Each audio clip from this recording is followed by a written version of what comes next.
तो कार्तिकेयपुर राजवंश के अंतर्गत आता है निंबर वंश और सलोडादित्य वंश। तो जो निंबर वंश का जो अंतिम शासक माना जाता है वह भूदेव को माना जाता है। इसी भूदेव ने बौद्ध धर्म का विरोध किया था। ठीक है। इसके बाद सलोडादित्य वंश का जो अंतिम शासक माना जाता है वह सुमिक्ष राजदेव को माना जाता है। किसे माना जाता है? सुमिक्ष राजदेव को माना जाता है। जबकि कार्तिकेयपुर राजवंश का भी अंतिम शासक सुमिक्ष राजदेव को ही माना जाता है। क्लियर?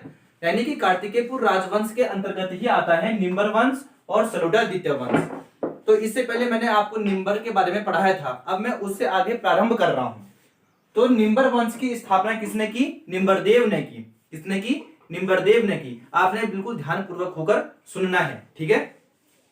इसे शत्रुहंता भी कहा जाता है। किसे? निंबर को शत्रुहंता भी कहा जाता है। इसके बाद निंबर का पुत्र होता है कौन? इष्टगण। कौन होता है उसका पुत्र? इष्टगण। और इसी इष्टगण ने उत्तराखंड को एक सूत्र में बांधने का प्रयास किया था। यानी कि कार्तिकेयपुर राजवंश का पहला राजा इष्टगण ऐसा हुआ जिसने कि उत्तराखंड को एक सूत्र में बांधने का प्रयास किया। और साथ ही इसने जागेश्वर में कुछ मंदिरों का निर्माण भी करवाया था। जैसे कि नटराज मंदिर का इसने निर्माण करवाया, नवदुर्गा मंदिर का इसने निर्माण करवाया और लकुलीस मंदिरों का इसने निर्माण करवाया। तो इष्टगण निंबर का पुत्र था। निंबर का पुत्र कौन था? इष्टगण था। पत्नी का नाम क्या था? इष्टगण की पत्नी का नाम था वेगदेवी। क्या था? वेगदेवी। इसने समस्त उत्तराखंड को एक सूत्र में बांधने का प्रयास किया इष्टगण ने।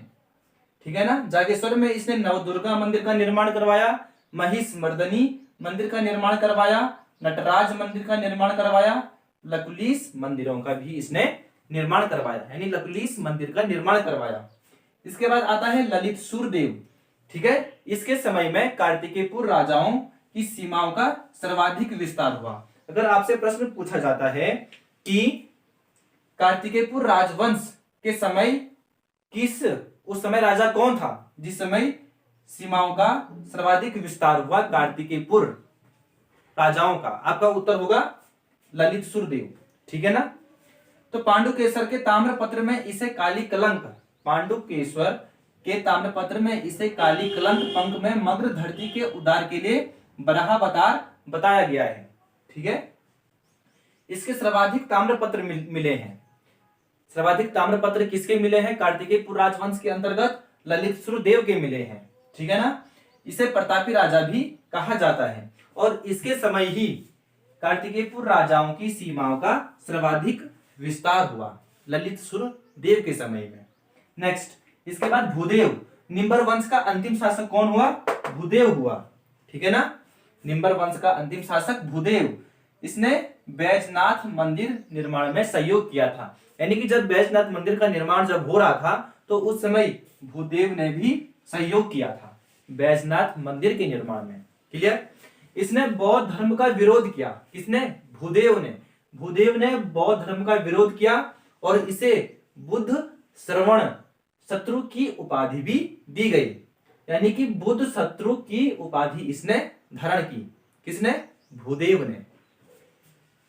इसके बाद आता है सलोडादित्य वंश। स्थापना किसने की? इच्छरदेव ने की। स्थापना किसने की? इच्छरदेव ने की।